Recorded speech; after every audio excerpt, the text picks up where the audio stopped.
Marvelous Benedict Agabo, 19 Mark 225, and I'm here to talk about exam malpractice. Our society today is very funny that they feel they can shortcut their success. Exam malpractice, or malpractice per se, is not only done in schools like secondary school or university, but you see malpractice too in the electoral bodies. Malpractice these days has become something that students have taken as part of them. Students no longer read their books because they feel they will take their books or their phone to example. There is a saying, book will no enter head, will enter example. This is because of malpractice. Today, we'll be looking at ways to solve malpractice. We'll be looking at the effects of malpractice, the disadvantages of malpractice.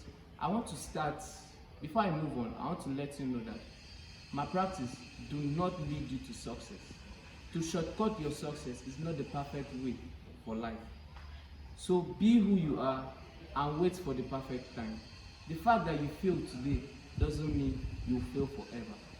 Today, I'll be interviewing my friend, Mr. David Cobhams, and he will tell us what are the nitty-gritty of malpractice, what are the effects of malpractice.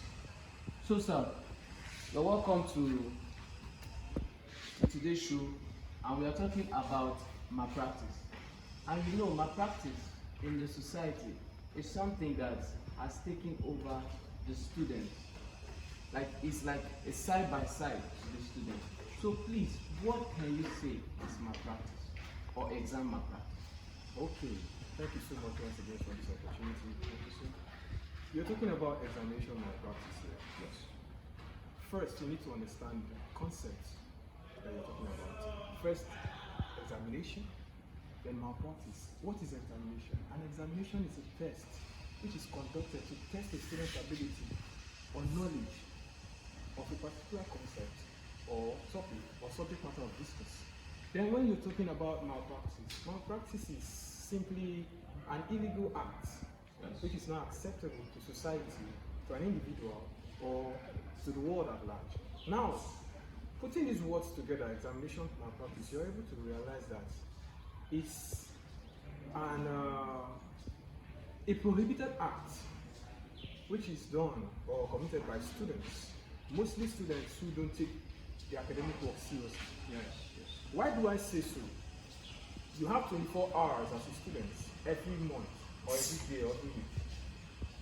You go to school, you learn, you attend classes for God's sake, and then at the end of the day, you still find yourself taking in some microchips, possibly a paper or phone, or whichever medium you choose to use, just to ensure that you don't make mistakes while trying to answer exam questions. Then you come out with, yeah, I had an A, first class, yes, good, you're succeeding. But have you realized that there are challenges also? Yes. One of the challenges is that it reduces the way a student will have confidence in himself.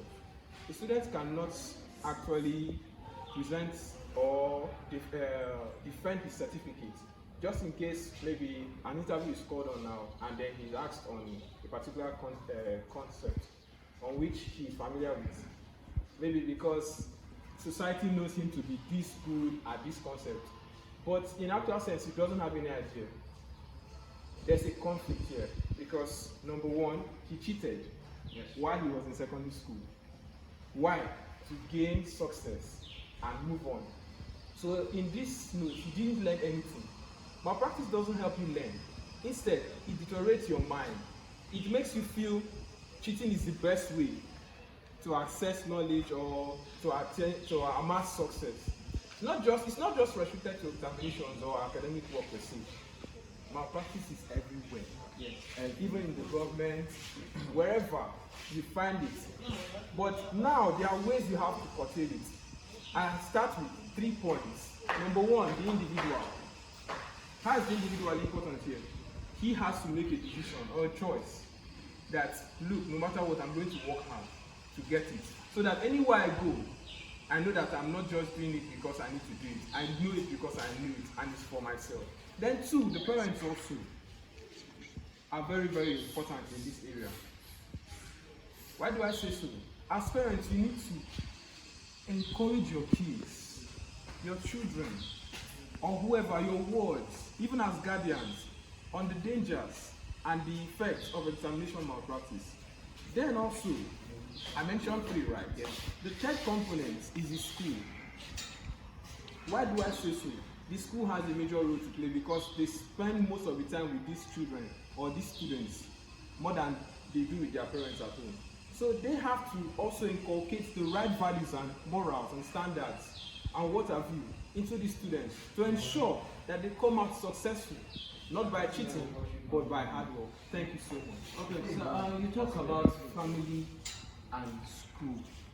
Well, let me start with school. In every examination, you see at the back, do not, okay, they say exam, but simply because you've seen the way the institution, university life is, you want to feel among. Does that mean your parents did not take good care of you or did not teach you the way in which you can pass? Or you decided to join you decided to join the group just to feel among? Okay, talking about that, the parents are not to blame at this point. The individual is. Okay. Because he has made that decision on his own to go to venture into that avenue. His parents didn't make a choice for him. Yes, he was in secondary school. His parents had eyes on him because, of course, if he's not a boarder, he will go to school and come back as a day student.